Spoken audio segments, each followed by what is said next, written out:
उनके चरणों में लेट गए और अपने कृत्य के लिए क्षमा मांगी। तब कबीर साहब ने सर्वानंद को समझाया कि देखो, जो मन और मन की इच्छाओं को अपने वश में कर ले, जो मन में व्याप्त काम, क्रोध, लोभ, मोह, अहंकार रूपी शत्रुओं पर विजय प्राप्त कर ले, वास्तव में वही सर्वजीत होता है। क्योंकि इन विषयों को जीतने के बाद मनुष्य को संसार में प्राप्त हो जाता है परमात्मा। परमात्मा की प्राप्ति हो जाती है तो वही इस संसार में सर्वजीत कहलाएगा, जिसने इस संसार में सब कुछ प्राप्त कर लिया हो, सब कुछ जीत लिया हो, स्वयं परमात्मा को प्राप्त कर लिया। कबीर साहब के चरण शरण हुआ सर्वानंद, अपनी भूल के लिए क्षमा मांगी और सद्गुरु कबीर साहब से ज्ञान प्राप्त करने के लिए उनके चरण शरण हो गया, उनका शिष्य बन गया। इस घटना का वर्णन हरि धर्मदास जी साहब ग्रंथ में लिखते हुए कहते हैं कि पोथी पढ़ पढ़ पंडित आए, आए सर्वानंद ब्राह्मण, सो सद्गुरु के आगे हारे, पकड़े कबीर के चरण। तो कहते हैं कि वही ब्राह्मण सर्वानंद बाद में सुरती गोपाल के नाम से काशी के प्रथम आचार्य बने। तो समझिए सद्गुरु का दया, सद्गुरु की कृपा को जानिए, समझिए।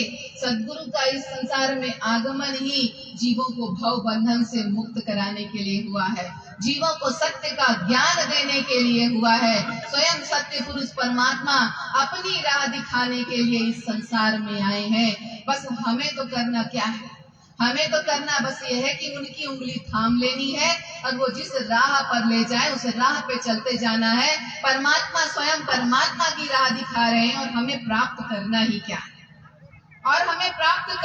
क्या है? तो समझिए, जानिए इस बात को कि जैसे उस चमन का कोई महत्व नहीं जिसमें फूल ना हो, जैसे उस चमन का कोई महत्व नहीं जिसमें फूल ना हो, जैसे उस गगन का कोई महत्व नहीं जिसमें सूरज चांद सितारे न हो, जैसे उस नदी का कोई महत्व नहीं जिसमें नीर न हो, वैसे ही उस जीवन का कोई महत्व नहीं जिसमें सद्गुरु कबीर न हो। क्योंकि सद्गुरु कबीर स्वयं परमात्मा है और परमात्मा की राह दिखा रहे हैं और परमात्मा राह पर चलने के लिए प्रत्येक जीव को अपना जीवन मिला है। तो सद्गुरु कबीर साहब द्वारा बताई गई राह पर चले और अपने मानव जीवन को सफल बनाए। देखिए, मनुष्य जब से इस संसार में आया है सत्य की अखंड सुख की खोज में लगा हुआ है, परंतु यह संसार तो दुखालयम है। दुखालयम अर्थात दुखों का घर। दुखालयम का अर्थ होता है दुखों का घर। अब ये संसार दुखों का घर है, इसलिए मनुष्य को अनेक प्रकार के दुखों को सहन करना पड़ता है। परंतु ये जीव तो ब्रह्म का अंश है, ये जीवात्मा तो परमात्मा का अंश है। तो जैसे